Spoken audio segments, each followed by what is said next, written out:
6, 7. All right. Ladies and gentlemen, prepare to be wowed by the world of swords.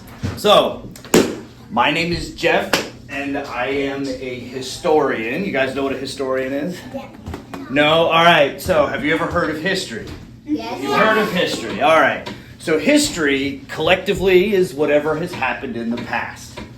There is also the study of history. And I want you to remember this one thing. If you remember nothing else, I want you to repeat after me.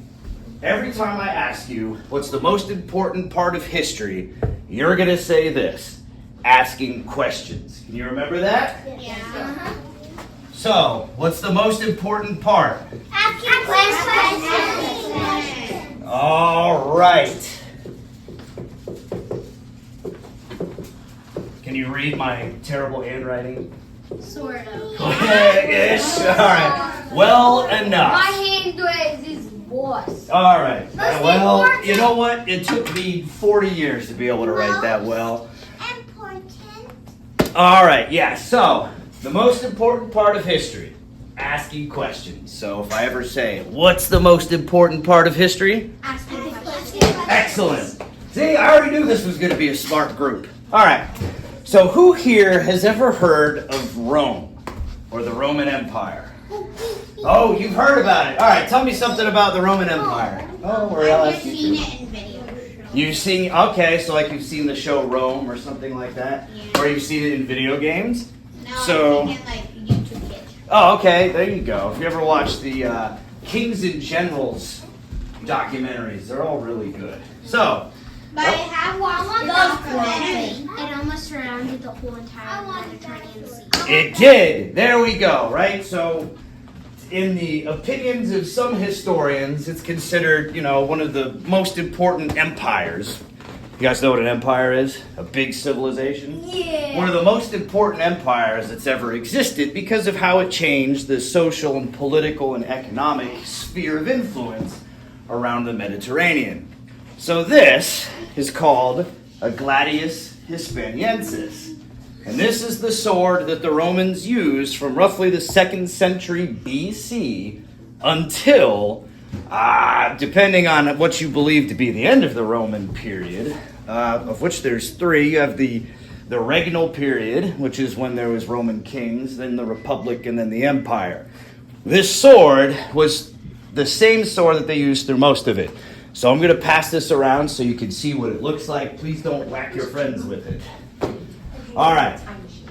So, this is an ancient sword. Here, I'll pass another one over here so you guys can see it. Just pass it towards the center when you're done looking at it. So, swords generally came in that shape from Spain all the way to what we call the Middle East now. And they assumed that form because battles had a lot of people in them, and those battles were, usually they had somewhere on the order of 10 to even up to 80,000 people in them. And they would get into very large formations, they had big shields, and they would generally use that as a means of performing their combat operations. It's not heavy, and that's actually pretty accurate for the weight of that kind of sword, of which this is a real example. And you can see it's a little bit thinner. That's because this version is actually from the one that predates that. So, this is what the real one looks like. Yes, it has a cover because this one... Is the sharpest? Yes. So, the big thing with swords, you can see I'm wearing gloves because I want you guys to adopt good sword habits at a young age. Even if you're handling a practice sword like this, you should always wear a glove. And that's not necessarily just because of the cutting, but because you don't want to put your bare skin on the blade because you keep them oiled. What happens if you don't oil metal? Rust, exactly. And these things, because we sweat in them so much, become very rusty. What's up?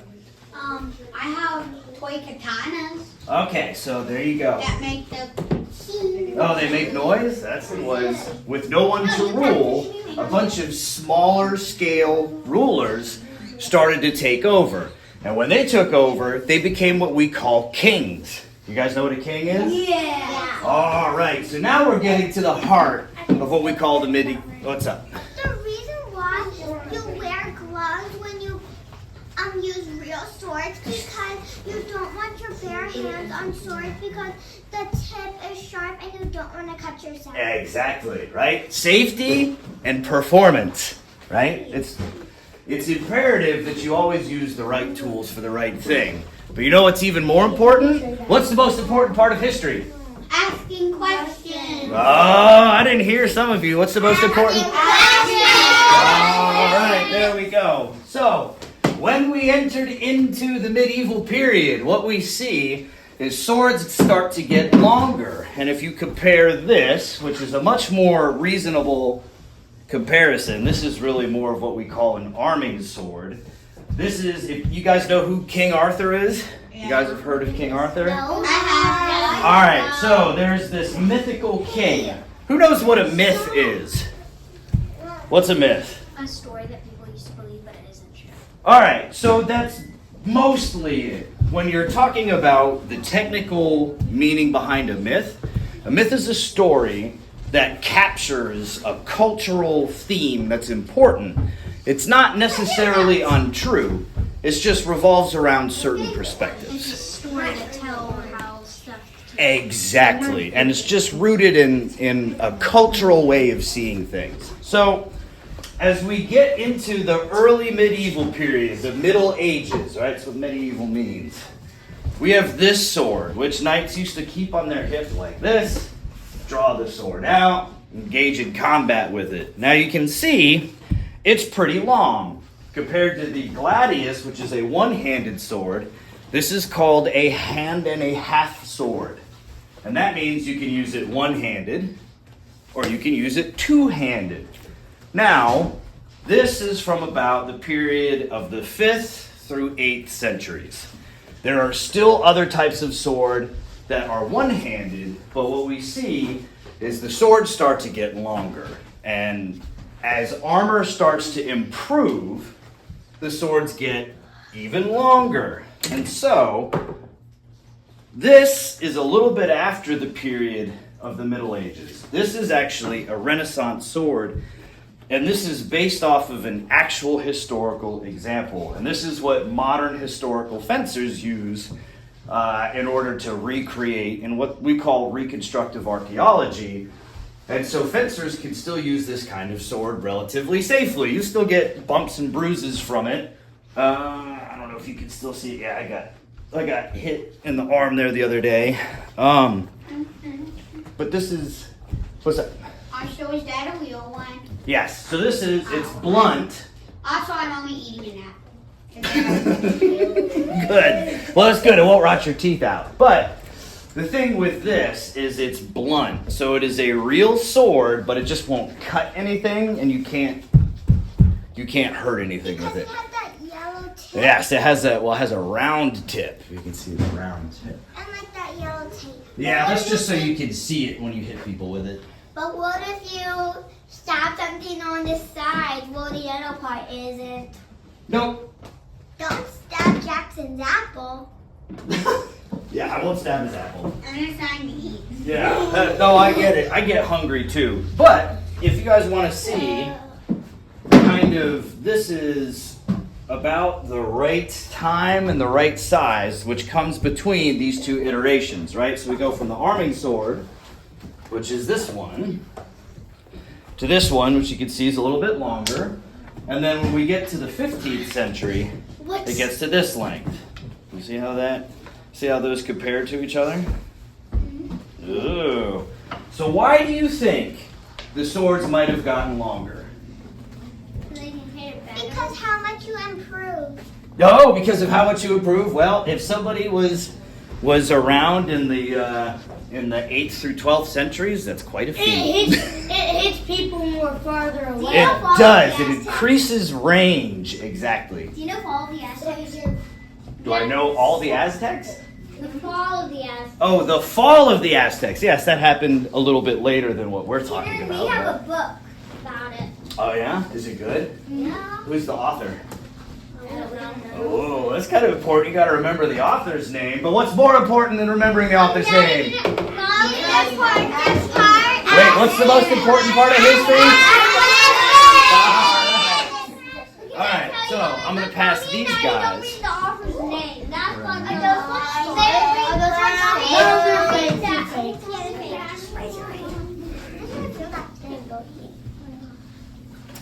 So, what do you guys know about knights? Who can tell me something about a knight? What's up? They guarded castle. All right, what do you know about knights? They fight, all right, sure.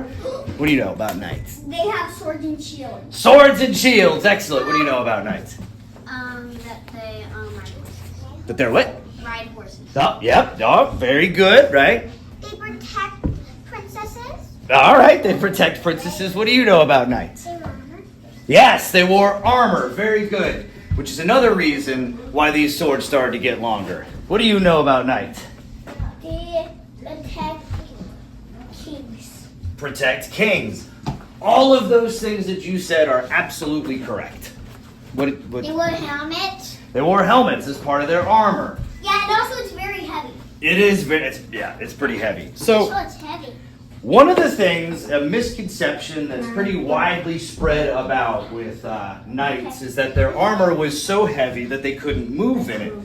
And that's only partly true. It was very heavy, but you have to realize that in a marshal's... on your head. Say again? I think it feels like you have a 5-year-old on your head or a 10-year-old. Well, it depends on how much the 5 or the 10-year-old weighs, but I don't know how much those aged people weigh. So maybe, I don't know. But usually those helmets are somewhere on the order of 4 to 6 pounds. I weigh 50. All right, well, there you go.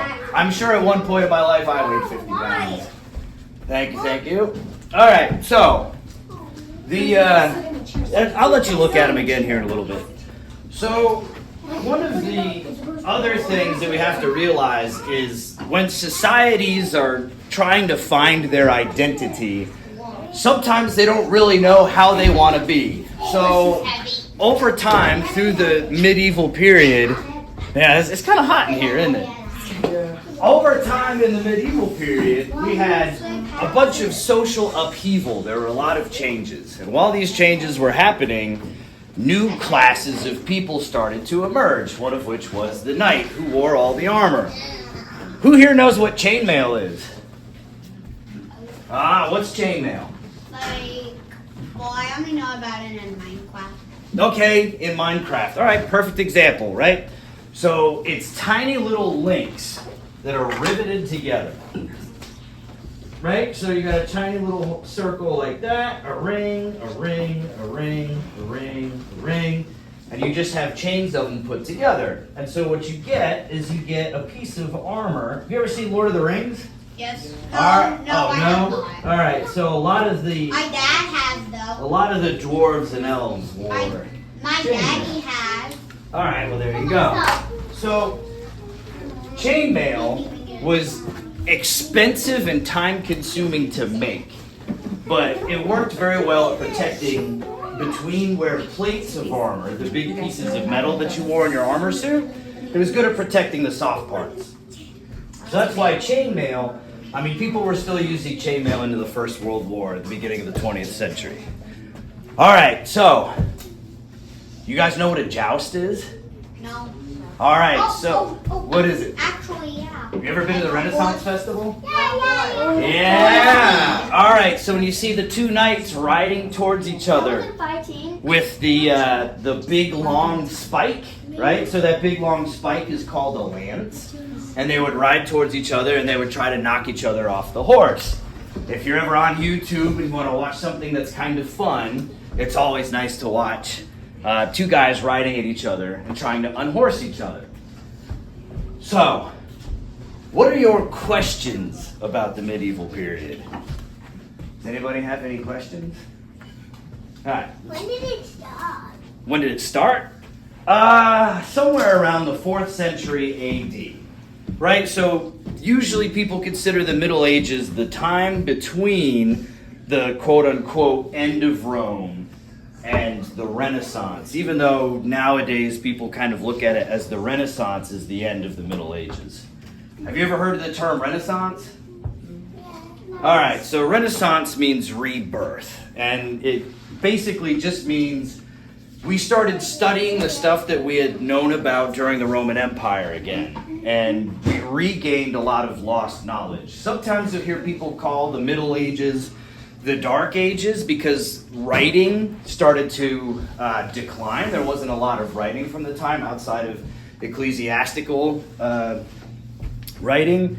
But in the time of the Renaissance, about the 15th century onward, we start to see writing come back. And so that's when we say it's the rebirth, because society started to write and started to read again. Somebody have a baby. What do you mean, did somebody have a baby? You said both.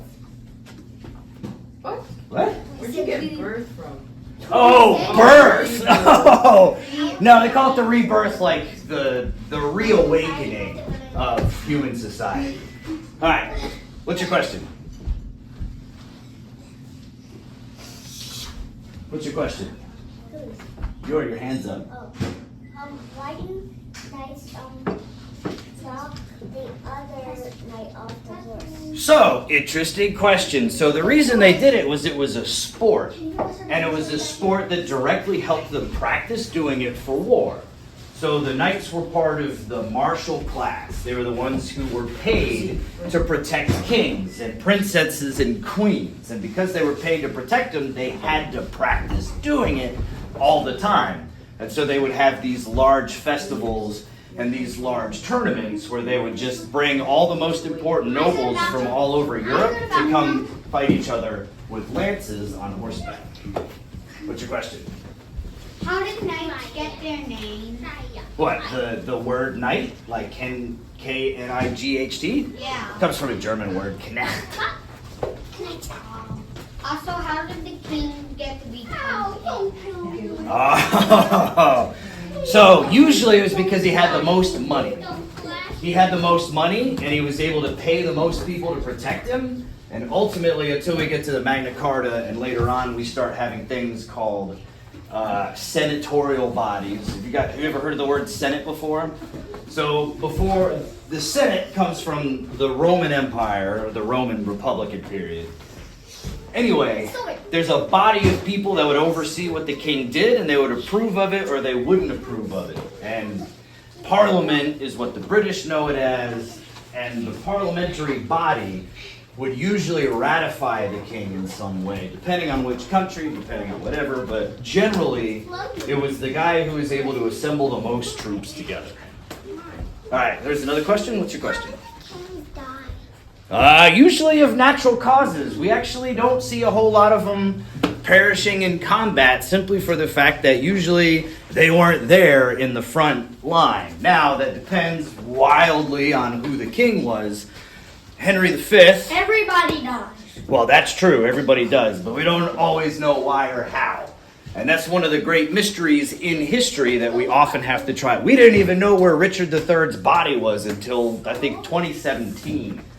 So it had been lost for hundreds of years. What's your question? Why do medievals wear bright dresses? Why do they wear what dresses? Dark ones. Dark ones? Like dark colors. Oh, so that is a complete historical misconception. People have been wearing bright colors all the time. The one factor that influenced that is how much money did the person buying the cloth have? Because certain colors were more expensive, and were also dependent on social rank as to whether or not you were allowed to wear them. Does that make sense? No. Yeah, we live in a very different society now. So, if you had a lot of money, you could afford more colors. Does that make sense? Yes. All right, there we go.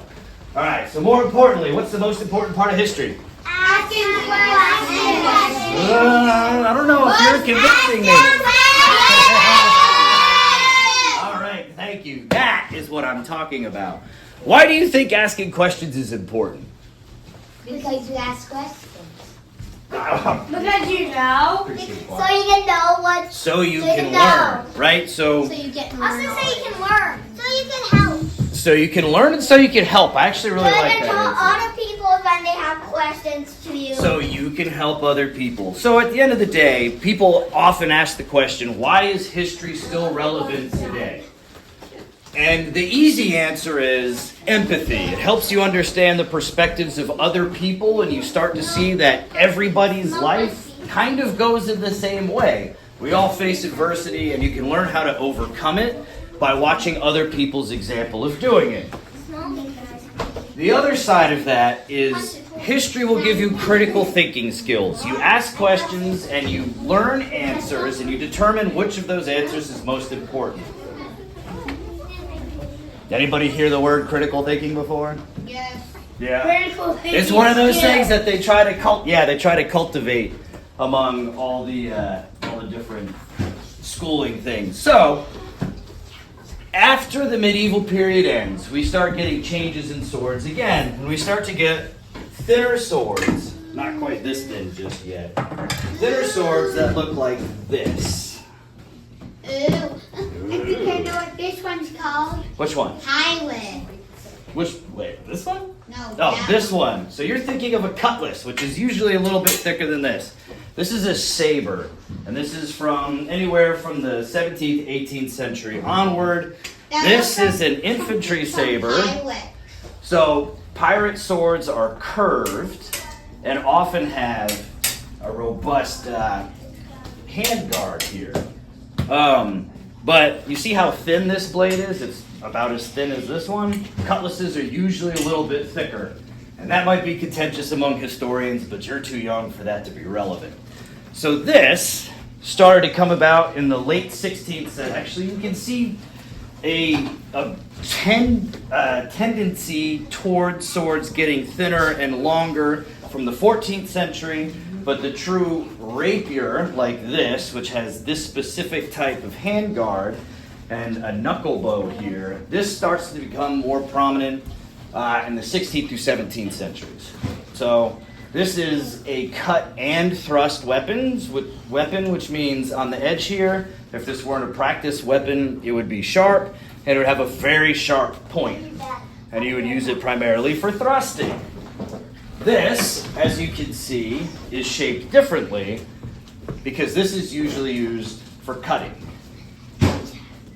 Cutting wood? Yes, cutting wood. What the? No, absolutely wood. not. So interesting you bring that up because swords are notoriously bad for cutting wood. So when you watch movies and you see people like cutting wood up with a sword, that is complete and utter nonsense. So, just so you know. So you can see that these swords, it's not sharp, but it definitely doesn't feel good to get hit with them. So if you ever grow up and do historical fencing, make sure you get good equipment. Yeah. And then, as we retreat even farther out of the medieval period and get to today, this is the sport version, modern sport fencing version of this sword. So these both represent the same type of sword, a saber. This is much more like the ones that were originally used. This is one that ultimately came out of the sportification of fencing, where in the 19th century, late 18th into 19th century, we see a transition where people stop allowing dueling. You guys know what a duel is? Yes. Yeah. Yep. Two people coming together and engaging in mortal combat. Not always mortal, but sometimes. So this weapon emerged so that people would get less injured if they were still dueling, which ultimately it became illegal. Wait. But you can see what's what? Illegal? Illegal Illegal. when it became illegal. Oh, I thought I said. Yeah, illegal, yeah. They made it so that you couldn't duel anymore. But if you look, you can see how flexible this is. This is usually, if you ever watch the Olympic fencers, this is the type of sword that they use. Well, they use this or one of two others. But this Do we get It's the the whole sport moves version of from this. other, like fake ones, or the other ones out? Which ones? Oh, so I did just bring. So these are the other types of modern sport fencing blades. You have an epee. Yeah, well, I mean, they're like this one. So they're real swords, but they're just for sport. So these are the three. It's a foil, an epee, and a saber, and these represent these different types of swords. Right? So the epee represents this, saber represents this, and I don't have a small sword for the foil, but when we get to the 19th century, you guys ever hear of the Civil War? Yes. All right, so this is an original sword from the Civil War. Whoa! Wow. Yeah, so this is from, I think, 1863 or 1865. 1863. Right, so this is real. Doesn't smell very good because it's covered in oil, but this is a real sword from the Civil War. Ooh. And you can see it's very different. It's heavier, it doesn't swing as well. And it's because it was mass produced. And because swords became less important on the battlefield, they started being made with cheaper and cheaper means. I have a Confederate sword over here. This is a Confederate NCO, which is a non-commissioned officer. This is a sword, also from the Civil War. This also looks like a cutlass because it's got the shaped blade. See how it's curved? This is meant for cutting like this. But this is also an original, but you can see leather scabbard. The tip of this pokes through the leather. It's just not very well made. And that's because resources were being dedicated to the manufacture of firearms rather than to the manufacture of swords. So, this is kind of where we get to the end of the use of swords. When you get into the 20th century, you have this, which is an Italian parade sword. And you can see that this is a real sword. You see how flimsy it is? It's not going to do you a whole lot of good for combat. So it became purely ceremonial. And then now they don't even use, like I was in the Army 12 years, and we never even used our swords, ever. I don't think I picked up a sword for parade duty even once. So. You just picked up like 100 swords. Yes, but while I was in the Army, I did. So, in the 70s, people started doing fencing again the way that they used to do it 500 years ago. And that's what all these swords are for, and that's what I do. So, that's part of my activity as a reconstructive archaeologist. I'm somebody who tries to understand the past through what we do today by replicating the materials. And yeah. Any other questions? No? Y'all ready to eat? Oh, you got a question? What's up? So, why did war happen a few times ago when we weren't born? War happens all the time. If you were to talk to historians from almost any era, they would tell you that humans engage in warfare almost more than any other activity. There's actually a war happening right now. There are several wars happening right now. You only hear about some of them though. Russia and Ukraine have been fighting for like months or years. Years. But war is an insane activity, and you should stay away from it. What else? Any other questions? I am a war historian specifically. Yeah, right? It's hard not to glorify war, but I tell you when you get there, it's not a lot of fun. I fought a war in Afghanistan. It wasn't fun. All right, any other questions? No? That's it? All right, well, I hope you guys had fun. Did you guys like seeing the swords? Yeah. All right, if you remember anything, the most important thing, what's the most important part of history? Asking questions. All right, last one. What's your question? How do you become a queen or a king? Oh, we already went over that. Did you miss it? All right, so if you had a lot of money and you were able to bring together a lot of people into your entourage, that was one of the ways.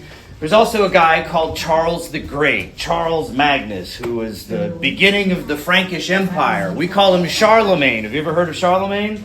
Yeah. So Charlemagne associated being a king with divine right. And there's a lot of debate as to whether that's the case or not. But generally, people think that Charlemagne was the one who said that all kings were ratified by God. And so by combining the religious element into it, it gave a further degree of validation to say, hey, I deserve to be king because God said so. Any other questions? So how did it like even start? By the way, I love history. So you mean kings themselves? How did they start or what? No, how did that religion even start? What, Christianity? No, that we're talking about. I think she means like a kingdom. How did the kingdom start? Oh, how did a kingdom start? Well, so when Rome ended, we had a giant power vacuum, which means nobody was in charge. The Roman Empire had been the unifying position of authority. As the Roman political influence started to wane after the breakup of the empire to the Eastern and Western Empire, we also have the conversion of Constantine to Christianity. And because Rome became the central node for everybody who believed in Christianity, which by that point the Romans had conquered everything in Europe around the Mediterranean and made everybody forcibly Christian, when the church took over, they became the central authority. And so from that, there still needed to be political authority. And that's how kings, the people who had the most power and influence than other people, became kings. And then they justified it through religion. Okay. What's that? Why do people even war? Why what? Why do people even war? Why do people even war? Well, that's a good question. That's a very philosophical question. But if you were to follow who we consider the father of political history, a guy named Thucydides, he wrote about the Second Peloponnesian War from 431 to 404 BC. Thucydides gave 3 pretexts as to why we went to war, and they're called the Thucydidean pretext for war. Fear, like you're afraid of somebody else; honor, because somebody insulted you; and self-interest, because we're greedy. Those were the 3 things, and I am a firm believer in the Thucydidean pretext of war. What's that? Didn't war, I can't say. That's a hard word to say. Which one? The first one or the second one? War. First one. Didn't it start because a certain spy assassinated Franklin? Yes, because Archduke Ferdinand was assassinated. Yes. There was a very complex web of alliances that were put together by a guy named Otto von Bismarck, and a naval admiral in the German government sphere wound up destroying a bunch of those alliances, and all the work that Bismarck put into place kind of got dissolved. And so there was a giant powder keg that a match got thrown onto, right? And that match was the assassination of Duke Ferdinand. When Archduke Ferdinand was assassinated, basically a whole bunch of people got drug into a war because of the alliance web that was put together by Bismarck. Does that make sense? I could go on about that for 5 more hours. What's up? How did the wars start? Which one? All of them. Well, they all started for different reasons. Wait, one of them. Which one? Yeah, all right. The first one. So the first one, we don't know what caused the first war. We don't even really know when it was. So all right. So a bunch of complicated factors usually bring people into conflict with each other over resources. So if you wanted his goldfish and he didn't want to give them to you, and you just decided to take them from him, that would be what we call casus belli, right? Just cause. So usually it stems from some kind of greed or avarice, or somebody wants something from somebody else and they forcibly take it, and somebody tries to defend themselves. That was a good shot. What's that? What's your question? Hold your orange. What year was the first war? What year was the first war? We have no idea, but we know that some of the first battles happened, like the Battle of Megiddo. Was, I don't even remember what year that was, but that was, we're talking somewhere on the order of 3500 BC. So a long, 4,000 years ago, basically. Yeah, humans have been going to war for a long time. We see the first evidence of collectivized violence in the area of Germany around a lake. How much war did I miss? A lot. You missed a lot of wars. So there was 100 Years' War in the late 1300s through the early 1400s. 100 years, yeah. There's also a 30 Years' War from 1618 to 1648. Is there another question? So war is bad, right? Yeah, quit trying to stop. Yes, exactly. So we should all just love peace at the end of the day. But all right, are there any other questions? Nope, that's it. All right. Well, thanks for paying attention. Did you guys have fun? Yes. All right.